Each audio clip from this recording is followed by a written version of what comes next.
Bonjour à tous, c'est Shaftong et on continue la petite série de vidéos sur Ninja Usin, et comme la dernière était assez lourde en nom, pour cette vidéo on ne va parler que d'une seule œuvre, Johnny Tyson.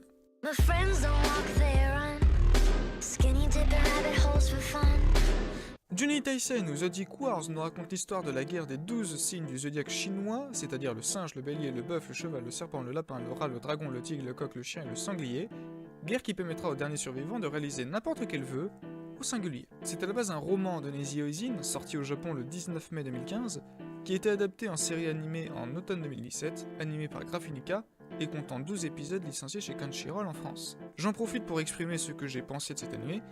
Une fois l'épisode 2 passé, on comprend comment l'anime se construit, et c'est un peu dommage. Ensuite, le studio d'animation... Nom de Dieu, c'est sûr à 10 000% qu'ils ont eu un souci de budget, et qu'ils ont tout mis dans le dernier épisode. C'est très inégal, ça varie dans le même épisode de moche à CGI, à remoche, à re-CGI... Bref, un calvaire pour les yeux. Mais malgré tout ça, n'oublie pas que c'est Neji Oisin au scénario et qu'il a une façon très à lui de te forcer à apprécier ou détester ses personnages. Mais ce qui m'intéresse dans cette série de vidéos, ce n'est pas de savoir si l'œuvre, originale ou adaptée, est bonne ou non, mais d'essayer de comprendre comment se reflète le monde tel qu'imaginé dans le cerveau de ce petit Neji Oisin au travers de ses œuvres. Et pour Johnny Tyson, on va rentrer dans la zone spoiler, donc blabla habituel.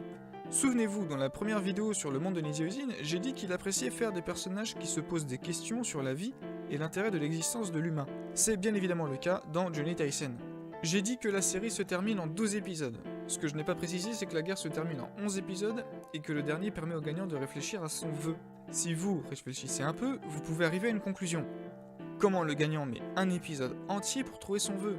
Il devrait déjà le savoir depuis le début, puisque c'est le représentant d'un signe du zodiaque chinois, donc le meilleur entre guillemets combattant de son clan, il a forcément assez d'ego pour avoir réfléchi à son rêve. Il est normal d'arriver à cette conclusion tant qu'on ne connaît pas le vainqueur de cette guerre, le rat. Tous les signes ont une capacité spéciale, et celle du rat est appelée sans voix. C'est-à-dire qu'il est capable de penser à 100 chemins différents possibles pour essayer d'arriver à ses fins. C'est grâce à cela qu'il gagne, car il a réussi à trouver un chemin sur 100 qui lui a amené la victoire. Cependant, il vit de manière normale tous les chemins qu'il essaie, et s'en rappelle. Pourquoi met-il donc un épisode pour trouver son vœu? C'est parce qu'il pense aux 100 vœux qu'il peut faire, que ce soit des vœux auxquels lui-même a pensé, comme ceux des autres signes. Car oui, il a demandé à chacun des autres signes les vœux qu'il souhaite réaliser lorsqu'il essayait certains chemins. Jusqu'à ce qu'il se rappelle du bœuf qui lui demande si lui n'a pas un vœu à réaliser, ce qui donne la scène que vous voyez depuis tout à l'heure en illustration. Ce qu'il ne faut pas oublier, c'est que c'est Neji Oisin qui a pensé à 100 vœux différents.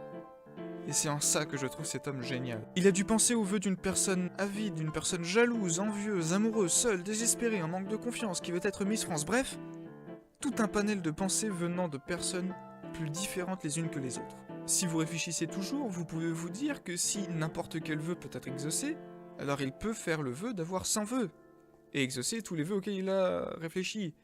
Eh bien, c'est tout à fait possible. Sauf que Neji Oisin connaît bien l'humain, et qu'il doit quand même faire correspondre le vœu au personnage qui doit le prononcer, ce vœu.